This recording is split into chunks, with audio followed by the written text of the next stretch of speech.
زبان ہماری ایک قومی زبان ہے جو بہت میٹھی اور نہایت خوبصورت زبان ہے۔ جو شخص اچھی اور روانی کے ساتھ اردو بولتا ہو اس کی بات سنتے ہوئے بڑا لطف آتا ہے۔ اردو زبان کو ایک ہندوستانی زبان مانا جاتا ہے، لیکن آج دنیا کے بیشتر ممالک میں اس کے بولنے والے، اس کے سمجھنے والے اور اس کے پڑھنے والے پائے جاتے ہیں۔ اسی مقبولیت کے پیش نظر اردو اب اقوام متحدہ کی سرکاری زبان بن گئی ہے۔ تاریخ میں پہلی بار اقوام متحدہ کے سیکریٹری جنرل کا اردو زبان میں پیغام جاری کیا گیا ہے۔ یہ ایک خوش آئند خبر ہے۔ اس طرح اردو اب ایک عالمی زبان بن گئی ہے۔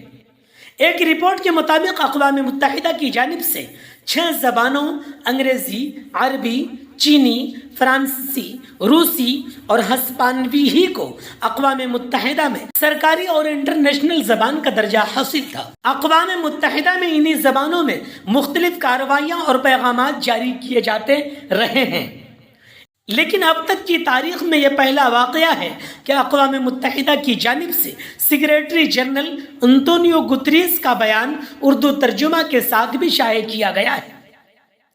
غور طلب امر یہ ہے کہ اردو دنیا کے تقریباً ہر گوشے میں بولی جاتی ہے۔ بر صغیر کا اردو تا طبقہ بڑی تعداد میں 40 سے زائد ملکوں میں مقیم ہے۔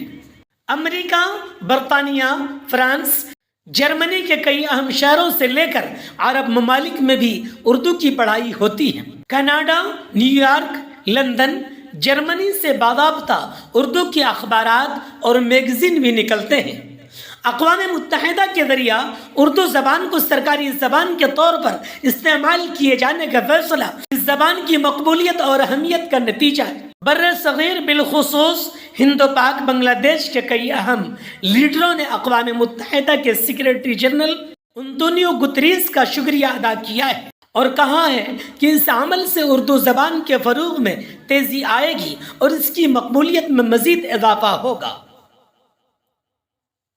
اللہ تعالی ہم مسلمانوں کو خصوصاً اردو زبان سیکھنے، پڑھنے، پڑھانے، سمجھنے کی توفیق عطا فرمائے تاکہ اردو زبان کے ذریعے سے اسلامی ذخائر سے ہم زیادہ سے زیادہ فائدہ حاصل کر سکیں۔